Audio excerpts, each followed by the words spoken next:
Okay, quick van tutorial. So this is going to be on the key rack by my front door, so that you can take this key, pop this out.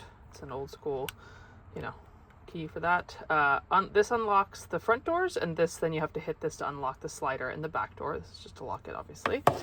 To turn the fridge on, there is a little dial in here, and you just turn it to whatever temp you want before your trip. I would suggest somewhere around 6 is usually what I do. I would say the freezer's not terribly reliable for other cold stuff. To use the sink, there is a little switch here that you turn on, and that's what allows you to then run the water. The water comes out a pipe on the side, so you have to use the soap, the bio soap that's up here. And then when you're done, just turn it off so it doesn't drain the battery. This is full. It's full of potable water. If for some reason you run out, you can just refill it with a hose, I guess, from anywhere, but it is full and you can drink the water and use it for dishwashing and all the things. This drawer is self-explanatory: coffee filter, utensils, can opener, mugs, etc. Some tea back here, some instant coffee, which I might borrow one of to make myself a cup of coffee in a sec. Scrubby brush for dishes, and there's the soap down there. I left on the magnetic blocking shades, so you can just roll those down if you want to keep the lights out in the morning. There's one here. The rest for the front of the car and the sides are up there above the thing. I'm gonna get distracted for a sec, but tell you that there's a switch here, and then you turn this on to power these cute little string lights. You can tuck them away if you're driving if you want. And then the other, oh no, sorry, I took off this, so the blackout shade for this one is up above the cab. So bed's all made, sheets are clean. There's only a fitted sheet, no flat sheet, but there's a duvet and obviously this comforter thingy. I call these the house lights. They turn on here and you can slide them up and down on a dimmer. These do not work. However, when you're parked, just come down here. Oh, looks like my mom had left it on, or my last guest had left it on. But anyway, turn this on to power it. Please turn it off when you're not using it, or it's going to draw down the battery. I usually plug in my phone here at night. There's a USB and a regular, obviously 3 regular outlets, 2 dish towels or hand towels. The Air Max fan above the bed, you can power it with this remote. On, off, open and closed, in, out. Or obviously when you're in the bed, you can use those same, you can do it from there. This is the heater.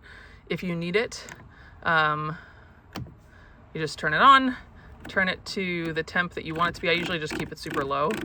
And then once you've got it, I think you just hit the Webasto button. Sometimes it takes some finicking. You'll know, it'll say heat mode and it'll turn red. So that's how you'll know if it's on, but I usually keep it low because I'm not using it. Up here is a little USB chargeable fan if it's hot and you want some fan air blowing in your face. Whatever, lantern, Bluetooth speaker, 2 mosquito nets for the front and back, the slider door and the back door. If you want some extra air flowing at night or at any points, like when you're hanging out, they're labeled. They're magnets, so really easy to attach. Up here, more tissues, snacks, olive oil. Okay, what else? Front's pretty self-explanatory. I left a charging cable. There's also just any charging cable you might need in here, along with a headlamp. So if you need to charge any of the speakers or anything, there's some sunscreen down here. Cleaner if you need it, obviously. And then the only other thing to show you up here is when you release the parking brake, it's one of the ones on the side. Please shift it into neutral before you release it. And then you can shift to park. Same thing when you're putting it on, shift to neutral, and then you can release the parking brake. The gas, there's no thing to pull. It's just right here outside behind the driver's door. That's where the gas is. I apologize. Normally I have it full for renters. I think right now it's at like 3/4 tank. Feel free to return it at the same level that I'm giving it to you in. Don't feel like you have to return it on full because I didn't have time to get gas. And last thing I'll show you is just what's available in the back. And here's if you need a little step stool to get in and out of the van, that's where I keep that. If you don't want to climb on the chair, this is the ladder I use to get in and out of the bunks for us shorter people.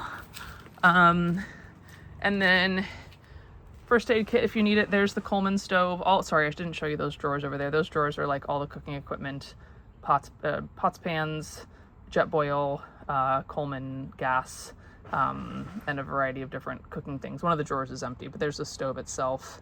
That mat you can lay out in front of the van so that you don't track dirt or grass in and out. I find it really handy. Garbage, and there's garbage bags under the sink, little camp table. And then this bin is a camping blanket, chairs, and an extra blanket. And I think that that's it. So I can't remember if I have towels in there. If not, and you want towels, the two tan kind of cream towels on the hook back there are clean if you want to throw those in the van too. If for some reason y'all need a toilet, it's like came with the van, you can feel free to grab these out of the garage. There's the bags and there's the toilet. But other than that, you should have everything that you need. Registration and insurance cards are in the van. Like I said, I just got the oil changed. And everything should be in good working order. So I know I still need to send you the invite, which I will do now.